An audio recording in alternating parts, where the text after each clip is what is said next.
ইসরায়েলের রাজনৈতিক অঙ্গনে এক নজিরবিহীন ঘটনা ঘটেছে। প্রধানমন্ত্রী বেনিয়ামিন নেতানিয়াহু নিজের বিরুদ্ধে চলমান দুর্নীতি মামলায় রাষ্ট্রপতির কাছে আনুষ্ঠানিকভাবে ক্ষমা প্রার্থনা করেছেন। দোষী সাব্যস্ত হওয়ার পূর্বেই ক্ষমা চাওয়া ইসরায়েলের ইতিহাসে এটাই প্রথম। আজকের ভিডিওতে আমরা তুলে ধরব এই ঘটনার পেছনের কারণ, রাজনৈতিক প্রতিক্রিয়া এবং এর ফলে ইসরায়েলের ভবিষ্যৎ রাজনীতিতে কী ধরনের ভূমিকম্প শুরু হতে পারে। তাই ভিডিও শুরু থেকে শেষ পর্যন্ত আমাদের সাথেই থাকুন। ভিডিওর মূল পর্ব শুরু করার পূর্বে আপনাদের কাছে অনুরোধ থাকবে আপনারা অবশ্যই আমাদের চ্যানেলটি সাবস্ক্রাইব করবেন এবং সেই সাথে সাথে অল বেল আইকন নোটিফিকেশনটি অন করবেন এবং আমাদের ভিডিও অবশ্যই লাইক ও শেয়ার করে আমাদের সাথেই থাকবেন। নেতানিয়াহুর বিরুদ্ধে বছরের পর বছর ধরে চলছে তিনটি বড় দুর্নীতি মামলা: ঘুষ গ্রহণ, প্রতারণা এবং ক্ষমতার অপব্যবহারের অভিযোগ। 2019 সালে তদন্ত শেষ হয়। 2020 সালে শুরু হয় বিচার প্রক্রিয়া। এখনও সেই বিচার প্রক্রিয়া চলছে, ধীরে, জটিলভাবে এবং রাজনৈতিক উত্তেজনার মধ্যেই। কিন্তু হঠাৎই নেতানিয়াহু রাষ্ট্রপতি আইজাক হারজগের কাছে ক্ষমা চেয়ে আবেদন পাঠিয়েছেন।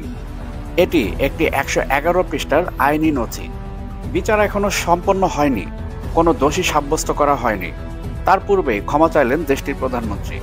এতে স্বাভাবিকভাবে প্রশ্ন উঠছে, নেতানিয়াহু কি বিচার ব্যবস্থা এড়াতে চাইছেন, নাকি এর পেছনে রয়েছে আরও বড় কোনো রাজনৈতিক হিসাব? নেতানিয়াহু ও তার আইনজীবীরা যুক্তি দিচ্ছেন, দীর্ঘ বিচার প্রক্রিয়ার কারণে তিনি সরকারের কাজে পুরোপুরি মনোযোগ দিতে পারছেন না। ইসরায়েল এখন নিরাপত্তা সংকট, আঞ্চলিক অস্থিরতা এবং অভ্যন্তরীণ বিভেদের মধ্য দিয়ে যাচ্ছে।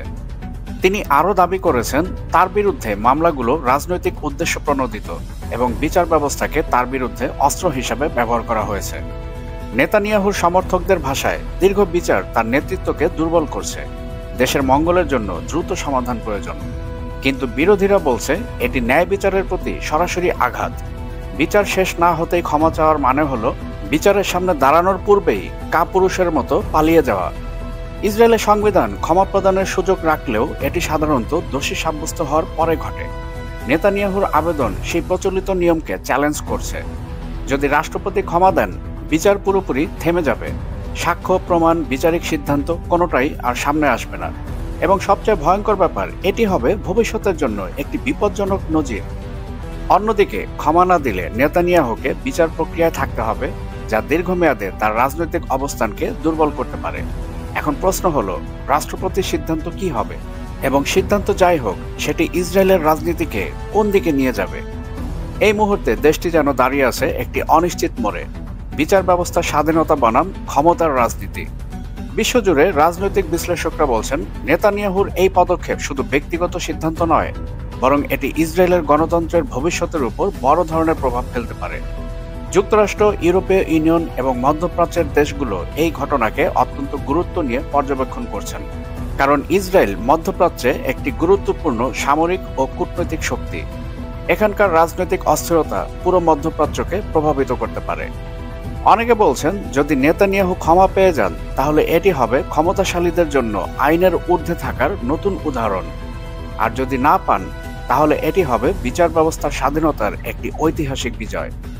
নেতানিয়াহুর এই আবেদন এখন দেশের ভবিষ্যৎ নির্ধারণ করতে যাচ্ছে।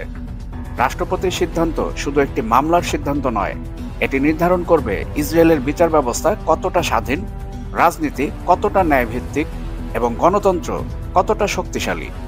এখন পুরো দেশ অপেক্ষা করছে অবশেষে কি সিদ্ধান্ত নেবেন রাষ্ট্রপতি, আর সেই সিদ্ধান্ত ইসরায়েলের ভবিষ্যৎ রাজনীতিকে কোন পথে নিয়ে যাবে।